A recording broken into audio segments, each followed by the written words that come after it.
Welcome to a very, very late show. Actually, 15 minutes late. Show of Star Geeks. Welcome all. And Ed, what's up? Not a thing. Just happy to be back. Talk Yeah. some wars. Some more. Is there a lot of wars stuff to Nah, talk but about? but that's the joy of doing this is that it doesn't matter. There could be nothing going on, and I can still talk about Star Wars for hours. So Yeah. Yeah. Yeah. Did you get a chance to check out that Doug Chang thing on with Andy Savage? Adam Savage? I have it on my queue list, but I haven't watched it yet. Dude. Oh, I know. And Adam Savage is fantastic. I love him. Fantastic. But I gotta show you like some little bit of clips of some shit. I'm like, dude, if somebody comes out with this mess, I am going to be so happy. I'm just waiting. Let me see if yeah, here it is. It was such a good, like, I'm gonna play some of it, but I'm not gonna play all of it. But man, some of the shit that he was talking about, it was beautiful. Like all this stuff, like, because Doug Chang worked on like pretty much all of look. I mean, just Oh his yeah. artwork alone. I actually ordered the book, the Doug Chang book, so that'll be coming probably next week. But just his artwork is just phenomenal, just so good. Look at that shit, man. Like Doug Chang is like Macquarie in many ways. Like the Oh shit yeah. that he created, like and it's like his autobiography of things he just created and just things he did, and like they're walking through Lucas films and like, dude, you gotta see, like, hold on. Like, he worked on T2, like, he worked on a lot of like art wise, like, artistically, like he worked on a lot of stuff. And like when you go through, because I mean Lucasfilm is, that picture right there is iconic by on its own. But there's like things that he was inspired by. Like it was just like look at this. And hold up. Look at like this wing, this ship that was just a prototype. I don't even think they even used it, but like, man, like look how that looks just beautiful. Mm. And like they show like everything, but then there's this moment, man, where they walk in there and all these maquettes are like all over the place. And I'm just like, yo, Doug Chang, man, like Lucasfilms, this is not like it's just like, to me, it's just like, this is the stuff that I love. I love the maquettes. I love, like, what Regal Robot does with all their stuff. And Oh like yeah. this stuff right here is beautiful. And the way it's laid out and like just everything in general, it just looks great. And like I would love to have one of these maquettes. Like I'm waiting for Regal Robot to do one now. Like they have to do some of these maquettes, but I think they don't have the rights to what's in Lucasfilms. Like I'm not sure which part that they don't have rights to yet. So But that is a room that you would love to be in, but they would have to watch you closely. oh, dude, they would have to watch me so closely, like ridiculously. Like just like him, like show, like, oh, he right here he talks about how, like, they built all that stuff in the room, in that void room, and like you can fly, like he's flying there, and he's always wanted to, like, fly a Star Wars fighter. And like, dude, what you could do with that, like, it's just phenomenal to me, man. That's a ride alone by itself. Mm. But That's fantastic. dude, just everything about this, you have to watch this. Like it is highly recommended for any Star Wars fan. Like go check this out. It's definitely worth to watch. It's just a beautiful watch, man. Like really it is. And Doug Chang, I didn't appreciate him as much because I did not like the prequels, but the art alone just cements him as one of the best artists of Star Wars, ever. That vision is incredible. Yeah, dude, I envy him. Like literally, like the stuff that he got to do, and he wasn't even trained to like really work on certain things. He learned as he went, and I guess like that's what you do at Lucasfilm. You just learn as you go, And like some of the stuff that he learned, I mean, he was already a great artist, but he learned how to do like it was trial and error. Mm. Trial and error as an artist, man. I love that part. Like, just he would create. He said he'd create half robots, just draw them and create the other and create half, and then the studio, L Street Studios, would just go and take the rest and just create whatever from it. And to me, that's just phenomenal, man. Like the creatives that can do this, man, is just hands down. Doug Chang, one of the best artists, probably. He and McCrory are like on that level. That's to me, that's just a beautiful thing. And the fact that he's there with Adam Savage, because again, I'm such a big Adam Savage fan, not only from Mythbusters, but he's done a lot of stuff since. So yeah. So if you're into art like this, man, look, check out Doug Chang's book. It is on Amazon. It's actually discounted, I think like 20% off right now. But get it from Amazon. It's like $218. I think originally it was like $300. So definitely highly recommended book, man. I can't wait to get it in. I'd love to share more of the art. But yeah, cool. That really isn't what I'm sharing. I'm like, I thought that's just a great thing to see. You know what I'm saying? Oh yeah. Yeah. But yeah. Anything else, Ed, you did this week?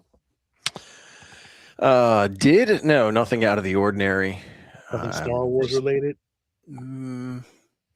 No, but I know we were talking earlier, and just some of the stuff that I've seen and I've read and I've been looking at, I wanted to go back and rewatch Andor. Yeah. I want to real quick. I want to congratulate George over the hyperdrive. He just got certified to be part of the he has a Mando costume. Oh, he's a Mando Merc? Yeah, he's a part of the what is it? The 501st? 501st, yeah. That's awesome. Congrats, because that is not easy by any stretch. I know I've met and talked with a number of the guys and gals from the 501st, and just talking to them and having them like the critical eye when they look at your costume, and they will pick it apart to make sure you qualify. So it is it's not easy to get in. Your armor's got to be top notch. Yeah, I was gonna try to share it if I can find it.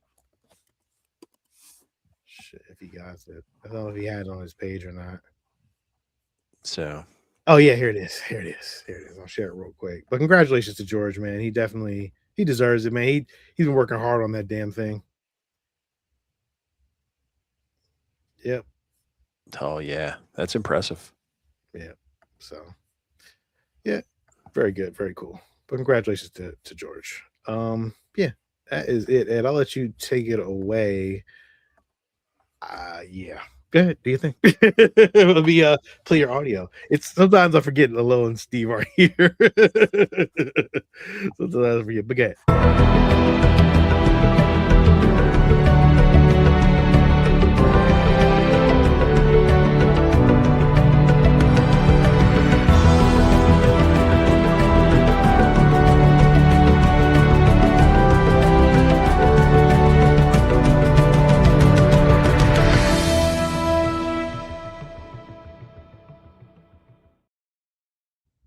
Yeah, I'm gonna let you take it away. I'll be right back in 2 seconds. Keep talking. No problem. So within the news, there is obviously, I'm sure everybody here is aware of the Disney Darth Maul. Well, it's not even Darth Maul because he's no longer a Sith, but Maul Shadow Lord. We did a separate recording, kind of walking through that trailer, just a short one. Pre-recorded? Nope, not today.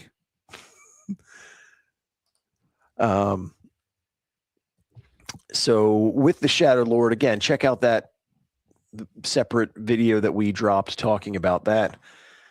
Let's see, the real big thing, which I know we were hoping that Lil would especially be joining us, but I think he's running late. He's caught up in some actual work stuff. And I'll come back to this when Sean's here, because this is more of a conversation piece. But the new Disney CEO as Josh D'Amaro. And the question is what does that mean for Star Wars? I know that Josh D'Amaro is definitely more of the operational side of things with his background as far as his involvement with the parks and everything that's kind of customer facing. So, and I'm also aware that he is much more involved when it comes to the digital aspect and a lot of AI, which was talked about in a conversation that they had in an interview.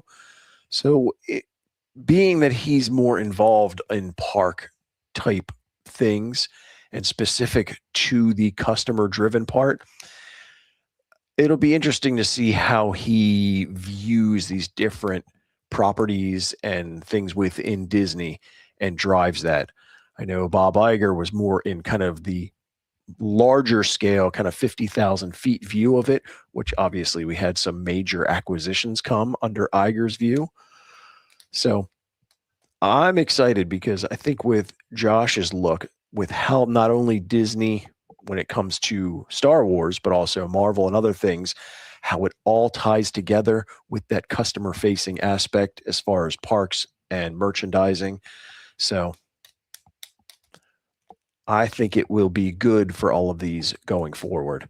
And I'm assuming that, well, Josh was the driving thought behind what went into Galaxy's Edge. I'm sure that he was also a big part of the big change that's taking place with it.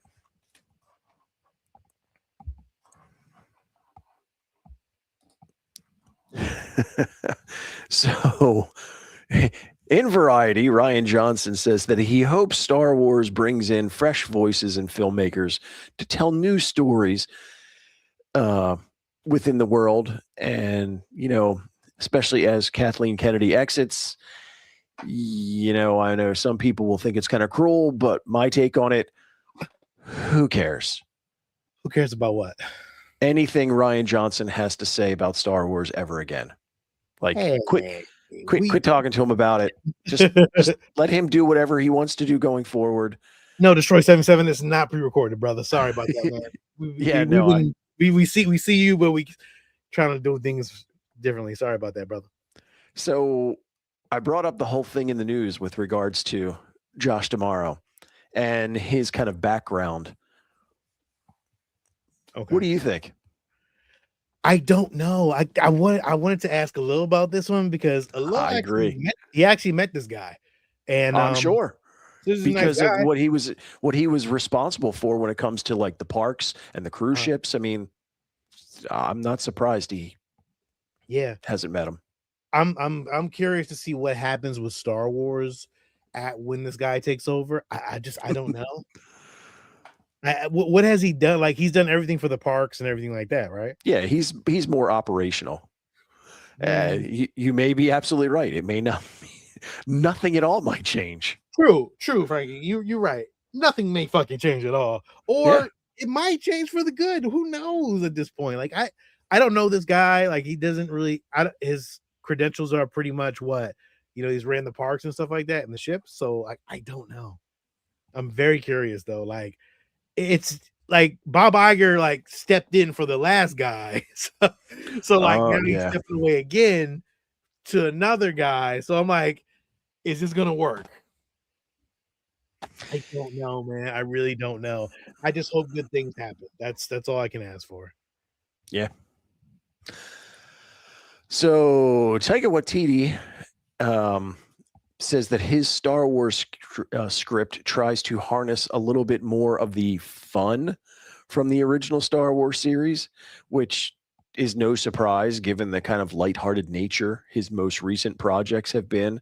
And so outgoing Lucasfilm boss Kathleen Kennedy describes his script or story as somewhat alive. I have no idea what that means. Either. I do enjoy some of Taika's films. I don't know if that new kind of fun vibe feels right in Star Wars with me. I'm sure some people like it, but for me, I don't I don't think it fits what Star Wars is. Now, Star Wars does need to have some of that levity in it. That's always been a part of it. But I don't think his tone sits in there. It's like it's Orion to hold his beer. You know what's funny? I do like Taika. I like everything he does, to be honest. I actually wouldn't mind seeing like kind of a funny Star Wars something like there's a story about these two stormtroopers that like do cleanup. I think it's a comic, and like you could do something like that. Like you have to do something like based off of something, but like the underground part of it. You know, like it'd be like the lower decks or something like that. You know. All right, so like his spin and Robot Chicken Star Wars, kind of in that vein. Or was horrible. I believe me, I know. And Ragnarok that is what scares me. Ragnarok was okay, but the Love and Thunder. It was Ragnarok was good, but it was on the edge as far as being too corny, campy for my taste. But let's see. So the writer for Starfighter was telling Screen Rant, no cameos. So he says you're not going to see any of the characters that you've seen in any other movies. I'm okay with that. Now, I'm fine with that if he's talking about like characters. But one of my biggest issues with these sequel films is not so much named characters, but creatures and other things that feel Star Wars. I don't want it to be something totally new that you're like, does this really fit? I always like when you have certain species and certain other things that are universal within the galaxy. Relatable to like calamari, like the those calamari characters, or exactly. any alien. Like to me, you can use an alien over and over again in these worlds, and it wouldn't be like, oh no, like you got to have a droid. Like you're not doing cameo characters, but you got to do like characters, like even if they're new characters, and even if they're not the same. Like I don't want to see Admiral Akbar again, but I would like to see a calamari character. I would like to see Rhodians, Twi'leks, Wookiees, things that feel Star Wars. Yeah, see, this is where you fucking up at. This is where you're gonna start getting shit, because now you're trying to not use the shit that we've already got, which works for people. And now it's like, okay, what are you doing then? And I get, they want to expand their creative abilities and they want to broaden the galaxy, and that's fine. I'm fine with adding new things, but you can't discard the old things in place of it. Right. That's where you start fucking up. That's where you start losing the fans, because now you want to do your little art film, and now everybody is like, well, this wasn't Star Wars. And now you're like, oh, why? Oh, when I filmed it, I had the heart of Star Wars. No, you didn't have the heart of shit, because you didn't use any characters that we fucking love, or like characters that are aliens that like are relatable. And that's the problem with the new Star Wars stuff. Even though they are very relatable, I think that the story just didn't work for that, because I think the Order 66 shit was kind of dope. Like I'm not Order 66, but the New Order stuff, I thought that was dope. I love the new stormtroopers at first. Like I thought they were really cool. Starfighter. Yeah, but they didn't use any of that stuff. Like they didn't use it well enough for us to be like, oh, okay, these stormtroopers do suck, but like we don't care enough about them. And like Dr. Phas, but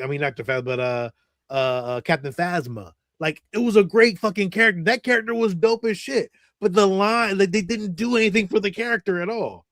Yeah. So like there's things that are hit and misses, but like I don't know, man. I'm hoping this is gonna be cool, but I would love to not consider it canon. But unfortunately, that's not something we get to determine. Yeah, right. So they tripping. I don't know what they talking about, but but you should not have said. Don't listen. I wish directors just wouldn't say shit. Like, don't say nothing. All we want to hear is, "Oh yeah, I'm making a good Star Wars movie."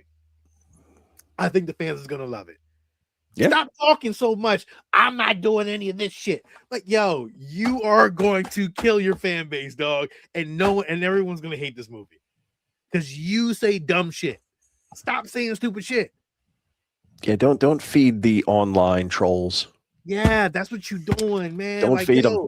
Listen, if I was directing Star, I'm like, yo, my shit is dope. We got everything in this thing. We're gonna do whatever. And then when y'all see it and you don't like whatever, like, okay, fine. But don't start yourself down the track of I'm not using any of the characters that aren't canon. Yo, you crazy. You already done sunk your ship already, man. All right, so Lucasfilm is reworking Dave Filoni's Star Wars movie into a Disney Plus project, and it's kind of along the lines of Heir to the Empire, which, I mean, fits in with what he's doing, because we know when it comes to Ahsoka, and we know with the way that everything's kind of shaping up with regards to that, so I'm fine with it. Again, so Dave Filoni's not going to do a movie yet. Well, it sounds like they're reworking it to be more of a Disney Plus show, but they keep going back and forth. So, I mean, you figure they took The Mandalorian, which was a show, and then reworked it to become a feature film, and now they're taking a feature film and reworking it to go back to Disney Plus. I mean, I don't care which way you bring it to me, as long as you're making sure that it's good content, like the Obi-Wan series. Enjoyable, would have been a better movie than it was a show. And we saw that from the Pattinson cut. Pattinson cut was what, I mean, there was too much. It's like they needed to fill to give you the, whatever it was, 6-8 hours of content. So they packed so much crap in it that when you edited it down to a 2-hour movie, it's like, okay, this is much more enjoyable in this format. Yeah. I don't, man. Like, see, you know what? I kind of wish that this Filoni film kind of took place after the First Order, like not before the First Order thing, because now it's like, oh man, you had this strong ass villain, well, in this time frame, and like when we got stuck with Snoke, like, I still think that what he's proposing is what brings about the First Order. Yeah. That because of what Thrawn does when he comes back and how he revives the Empire, and it'll give us a direct link to go, okay, well, how did we all of a sudden have this First Order entity that seems very much like the Empire, but I thought we stopped, like it's kind of didn't make sense. So yeah, I don't. I think Thrawn is just a better villain overall. Oh, yeah. I think. I mean, I like.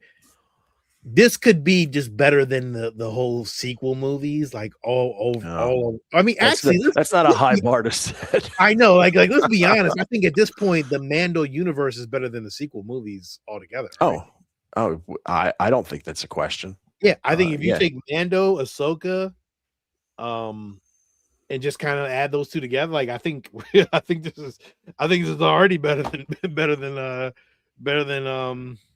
what, 7, 8, or no, I would say 8 and 9. I like 7, but 8 and 9, terrible. Yeah, I'm sure the board had a lot to do with that, because let's face it, they make more money from theatrical releases than they do from Disney Plus shows. Yeah, so I agree. And that would be the case. I wouldn't mind seeing this as a movie. I don't know. Now, as far as a good Disney Plus show, and this will be interesting to see with Dave Filoni taking the helm, since he sat right next to Lucas and learned at his right hand. Could Dave Filoni give us the long-shelved Lucas project, Star Wars Underworld? Oh, well, I would love for him to pick this up and run with it. No, because you know what Filoni's going to do? He's going to make it an animated movie. He's going to make it an animated show. See, and this is the thing. I know that when he took over and we had the conversation that as much as I like Dave, my biggest concern is that he was not a fan of Andor, which is potentially some of the best Star Wars we've gotten in a while. I don't understand how he can not be a fan of Andor. I agree. I would think that, if you kind of take what we got from Andor and you kind of mesh that together with a lot of the really cool Star Wars vibes we get from the Mandalorian, and you put that together to give us this, oh my God. Yeah. And they had apparently like 60 scripts, all good and ready to go. That part of the problem was that Lucas's vision for this couldn't be done technically or within a budget to make it justifiable for television. Right. That's all changed now with having the volume and other things. Now, I'm sure that board members will look at it and go, well, you know, we saw what Andor cost us, and we can't go down that route. But I think you could give us a really well produced show like this. Yeah, but you know the problem with that is you got to have main character. Who's going to be your main character of the underworld? Like that's something that you got to kind of fit into it. Like, are you doing a new character? Like, that's a whole build up, dude. Like, you got to really kind of set something right with that because you just can't focus on just different things in the underworld. Like, you got to focus on one character and tell a story, and then it's got to be more characters you got to tell a story with. So, like, that's a whole thing. That's a whole thing. And Frankie, I know you want Boba Fett done right. I know, dude, but unfortunately, we ain't getting Boba Fett again. I don't think. I think that ship has mighty sailed. Like it may be gone. Unfortunately, sad, but it ain't happened. At the moment, you need to set the bar low with Star Wars. Yo, zombie, I agree. Like the bar has got to be kind of low. I don't know. So if anybody's got some extra spending money lying around, apparently there's a home down in Disney with its own Star Wars theater, and this house is for sale for the low price of $14 million. Oh, now, the house itself, is that an Airbnb? I can't imagine that it's an Airbnb. The house itself is beautiful as far as it being a very big, well done house down in Florida. Adam is correcting you. He said that he enjoyed Andor and it has a place, but it's not the focus. He is more Star Wars was for younger audiences. Okay. Well, it was when I was younger, but I don't mind having something with a little more adult tone to it now. Agreed.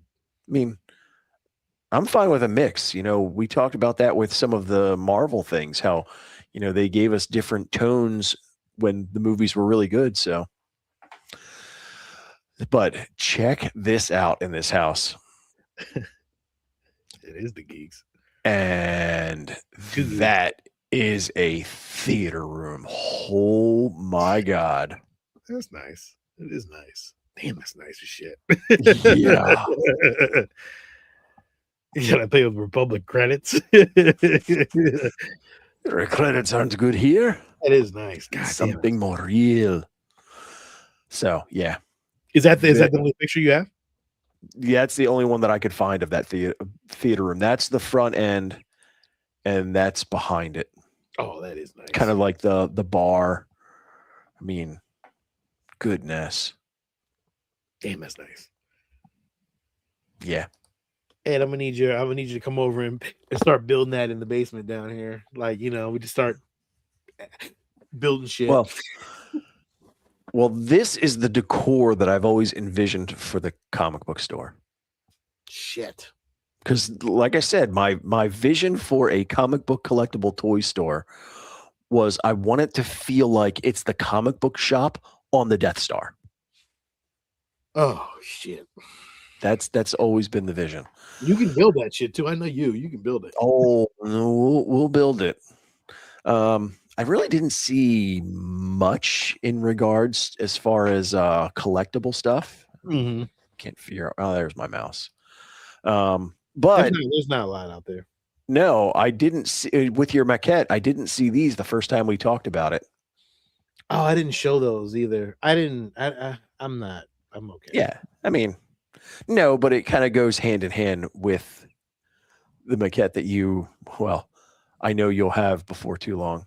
Yeah, I did. At least I do. I'm actually happy I got this. Like, I'm very excited. I can't wait for it to come in. It'll definitely be a nice piece added to my collection. I didn't care about the sketches. I don't really care about the sketches though. Like, I appreciate artists, like, because I'm an artist. I love art, but I don't collect other people's art, which is really weird. Like, I really don't. I don't know why. I'll collect the art book or art books, but individual artists, like I just don't do it. I don't know why. It's weird. Like I just have this weird thing. Like if it's not like a Macquarie piece of artwork, or that's really it, to be honest. Yeah, and like art posters and stuff like that. But I don't collect art. You collect art books. Yeah, I collect art books, but I don't collect art from other artists. You think I would though? Weird. Yeah. Trench Runner comics and collectibles. Ed. I'm writing that down because I want to look it up. Sorry, Adam. That sounds dope though. Like, yo, that really is a nice name. That's a really good fucking comic book shop. I mean, when Ed opens up the comic book shop, all this stuff is going over there anyway. Like the Han Solo and Carbonite's definitely going over there. Bring it. Yeah. I got to get rid of this thing, and at least I know that you're going to take it at some point. Oh, heck yeah. Yeah, that's going to be nice in the shop too. Oh, without question. That might be one of those things that, I pay you for, and then I just put like some crazy price on it so no one ever buys it. Ever buy? Yeah, pretty much. Like, shit, what I got it for, I got it for a steal. So yes, this has always been my vision. As an entrepreneur, I have a few businesses, and my son has known since he was very little that everything that I have leads there eventually. But I also recognize that comic book collectible toy stores are tough to make a living at if you're using it as something to live off of. Yeah. So that's why it's a future retirement job, something that I won't need to generate an income from. I'm going to do it as a passion project. That's the goal. Yeah. He'll retire before me, but I'll be there a lot. Oh, I'm just going to be there. I'm pretty sure all my collectibles at some point are going to go to that shop. Now, granted, we probably don't even want to sell those. We'll just put an astronomical price on them, and it'll just be there. But I don't know. I think that's gonna be really cool, Ed, when we get to that point. Yeah, well, like I said, I can't wait. It's at least 5 years out because I got to get my kids through college. Because of course, I got to get mine through college too. So. Yeah, that's got to take priority. But after that, that's the game of the game. Yeah.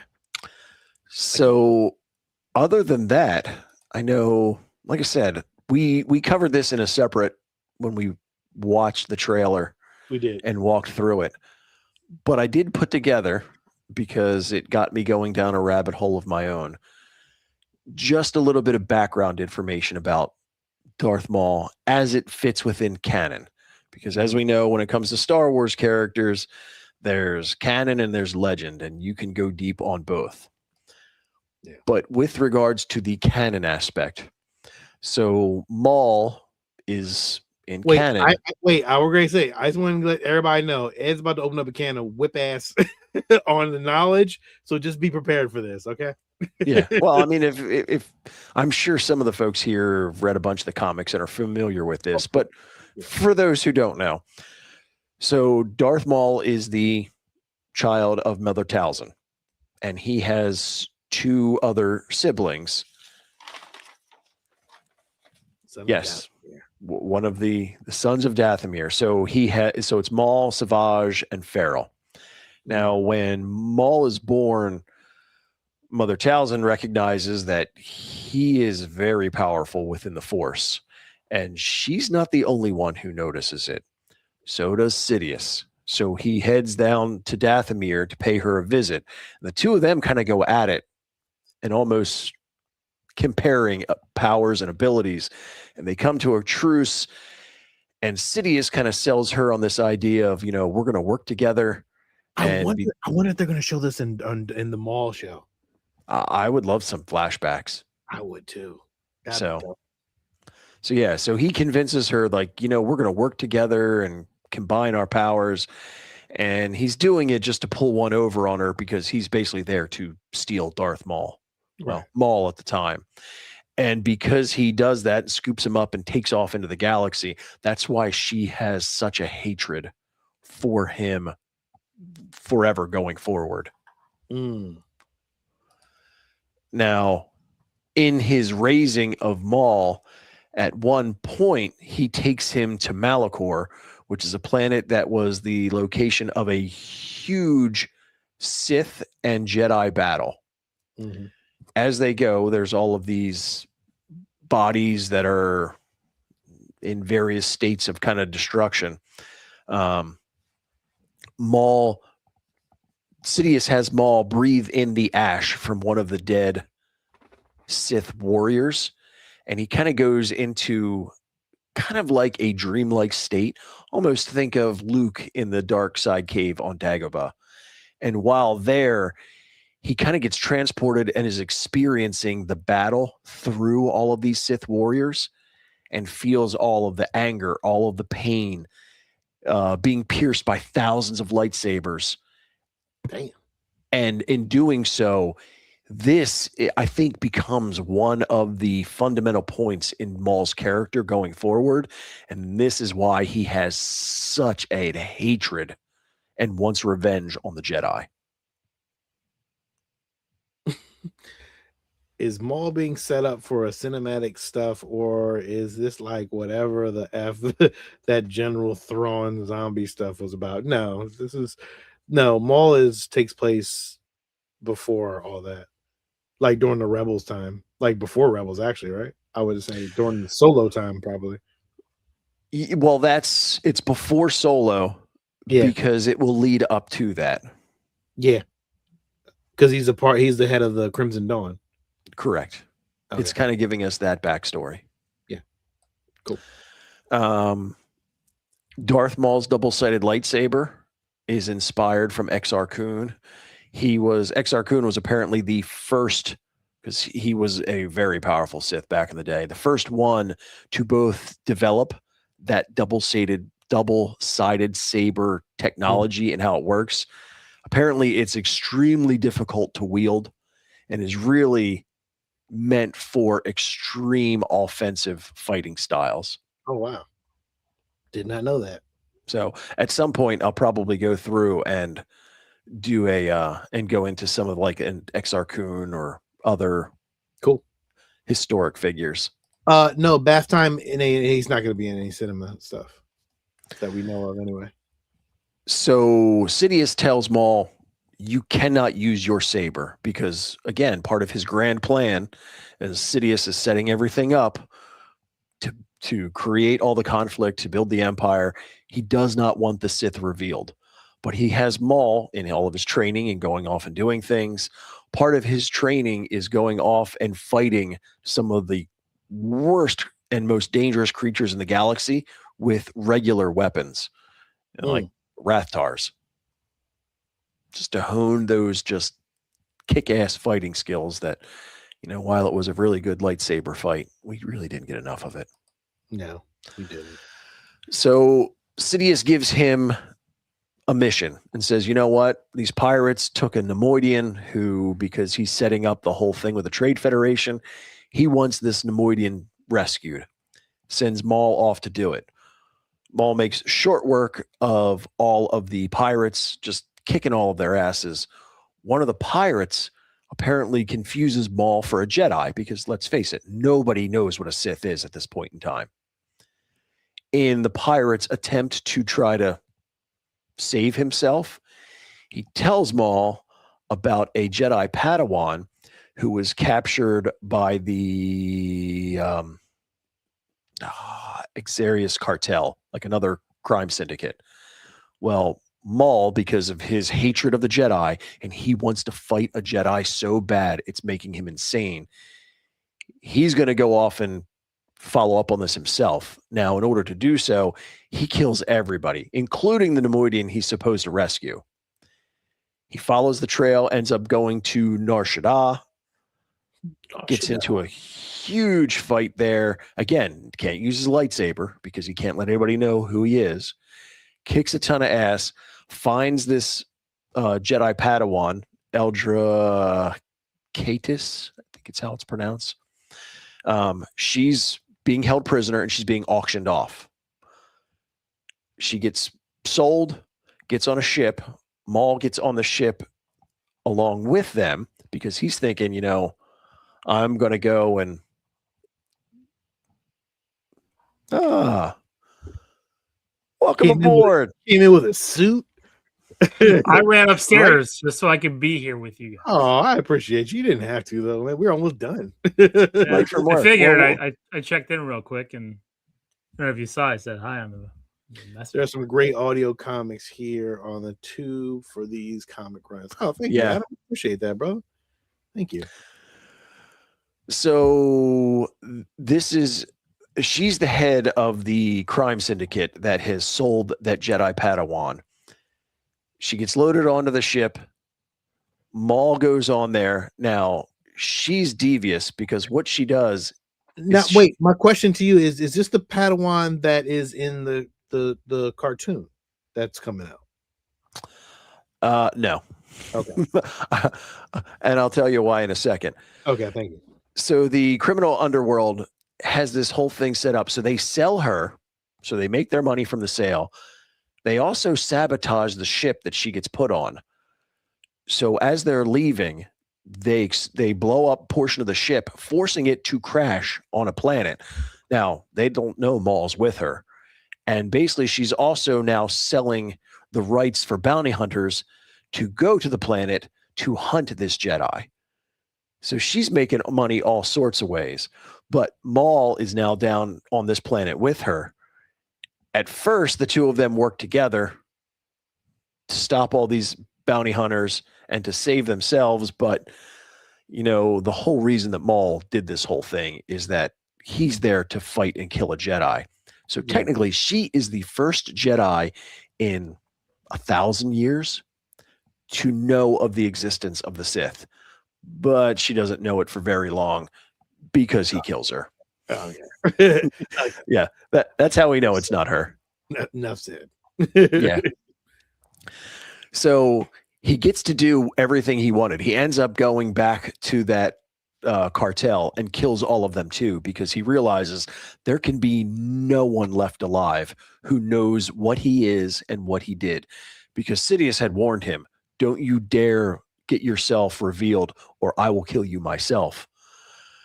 So he finishes this whole side mission, goes back to Sidious, and I'm sure this is a big shock. Darth Sidious knew about everything the entire time and kind of set it up as a test and was actually proud of him for the way he pulled it off and kept it secret. Good. So Sidious takes him back to Malachor one more time, where he does the same sort of thing with the ashes of a deceased Sith warrior. Now, in this kind of vision, he actually visions himself as a Jedi. But it doesn't sit well with him, and he rages out, and in the vision, kills this Jedi family and those who are kind of thinking he's good and praising him as part of another one of his lessons, which this is what takes place just before what we see in The Phantom Menace, where he talks about, and that's why he gives the line, like, finally we get to reveal ourselves to the Jedi, and finally I get my revenge. Because he's just been driven by that revenge for the Jedi. And we know from the future that this carries on, because revenge is his primary driver in everything. Well, he wants revenge against Obi-Wan, the Jedi. He wants revenge against Sidious. He's just pissed off the world. Yeah, Obi-Wan made real quick work of him though. Well, he did, and we thought it was the end. But between his Zabrak biology, his power in the dark side, he keeps himself alive, ends up in basically the dumpster, and is taken off to Lotho Minor, which is a trash planet, which is where he's able to fashion his kind of spider body, and he goes insane. Yeah, and I think we would just kind of leave it there, just as the backstory. Yeah. And just after Phantom Menace. Ed, always congratulations. Whoever stayed on for Ed's story time. It is always appreciated. Although I wanted to ask you a quick question. How do you feel about the transfer of power? It's good. Yeah. Can't say much. I mean, I don't know anything, so like, yeah, no, I don't. I like Josh. I think Josh is a really great leader. He's really into bringing a lot of creative knowledge into the parks and everything. You know, from where I stand in the few years I've been here, I think he'll be great for the company. Nice. Okay. That's why I just wanted to get your, your. Yeah, I was actually when I clicked on and you guys were on. I guess my message didn't go through, but I said hello. Yeah, you guys were talking about this, and I was like, "Oop, turn that off."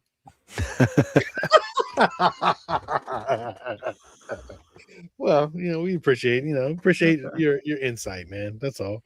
Yeah, no, Josh is great. So yeah, no, he looks like a nice dude. Like, I've seen like videos of him. He was in the parks and stuff like that. So cool guy, man. Like, we'll see what happens, man. And I know some of the folks I think even commented, like, you even wonder from our perspective in this show with its relation to Star Wars, how much impact does the CEO really have when it kind of filters down into this portion of it? I mean, well, there's a board and all that kind of shit. Well, not only that, I mean, Dana is she's the chief creative officer now, right? Dana Walden. And so she's going to have a lot of say in a lot of that stuff. She's merging a lot of that in. So, I mean, it's not just Josh. It's going to be it's a collective. Yeah, always. And Bob's even been big a proponent on that. Like, I think we've talked about it here, like tying in, especially with the theatrical, into the parks, into the streaming, into everything, into the toys, into all that stuff. And it's never going to be 100% perfect for any company. A lot of companies drop the ball, and when a movie is a hit that they wouldn't expect to be a hit, and they don't have the merch ready for it. Even Star Wars when it first came out, right? Like the 12 pack of figures like was never out. Like how long did that take to get in? So it's like nowadays you see it less happen, but it still happens. Like I remember lots of movies that have come out where you don't get the merch. And then there's movies where you get the merch before the movie comes out, and those movies don't do well. And they don't hit with the audience. It's always talking about, that's why I talk a lot about when we talk about theatrical releases and box office. It's got to hit not just us as the core fan. It's got to hit everyone. And if it doesn't hit everyone, I'm sorry. It could be the best movie that we've seen for our fandom. But if it doesn't hit everyone and it's not making that money back because they invested a ton, it doesn't matter. It's not going to go anywhere. But then that's why I said, like, and I go back to, the love for Marvel, and people complain, oh, this is a Marvel flop. It's not, because if you look at the investment and the return on investment, because everybody's just talking box office. Yeah. But nobody looks at the tertiary cost and the impact across, right?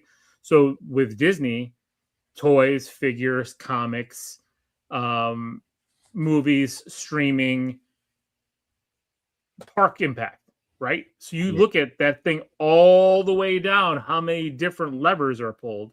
The movie might not have done great, but it still pulled a ton of levers.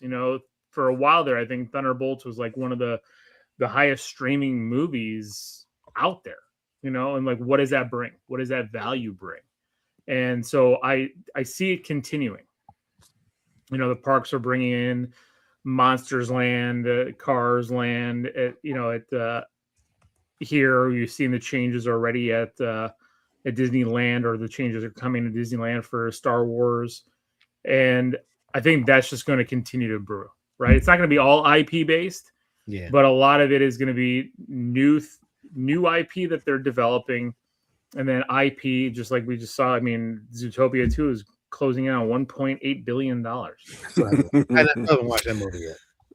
It's a great movie. It's a lot of fun. I mean, I know. It's amazing. But it's a smooth kids movie that hits every quadrant, right? Grandparents are going to take the kids, and grandparents are going to have fun with it. It's not like it's not a movie that's like Shakespeare, but it's going to be something that just the whole audience can love. So I don't see a lot of that changing. I just see that continuing to enhance. Cool. Well, thank you, Will, for your insight. We appreciate you, like always. Sometimes. I know. All right. That is it. I think we had a couple comments. Is he like some kind of reflection of Anakin, the body machine? Bath Time 1989. You have a lot of questions, and I think Ed can answer those. Well, I don't know if it's a reflection. We see that a lot in Star Wars, that, given that where it fits in the technological timeline, everybody's always losing a limb or something and replacing it with some type of robotic part. I think and we see various phases of that for Darth Maul. Yeah, I think the reflection is Luke to Anakin, right? Because they both lost the same hand at this, at that time, and which path did they take? So, Ed, can you do this for Son of Dathomir comic before we get Shadow Lord? It has important info. Yep, I got it in my notes. Boom, there you go. Add it to the list. One of those who got the Star Wars no figure card background for Christmas. The figures came in spring, exactly. See, that's the thing, right? We must be about the same age, because my birthday is in March, and that was when I started getting Star Wars figures. Was almost a full year after the movie came out. Yeah, I wasn't born yet. Neither was Sean. Neither was I. All right, Ed, you said it all. We talked about it all. We did everything we could. Alil came in with a suit and tie, looking all fly. Oh yeah. But yeah, dude. Yeah. Well, we'll have some new stuff next week. Stay tuned. Make sure you like, subscribe. Make sure you check out the Geeks on Saturdays at 10 p.m. Eastern Standard Time. Yes. I don't know if I'm going to be here this weekend, but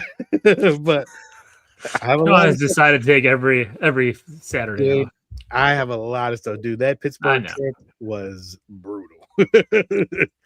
But that's it. This is Sean. This is Lil. And this is Ed. And may the force be with you. Always. Where's the sound? Oh, you were late on the draw this week. I had the volume down. Later.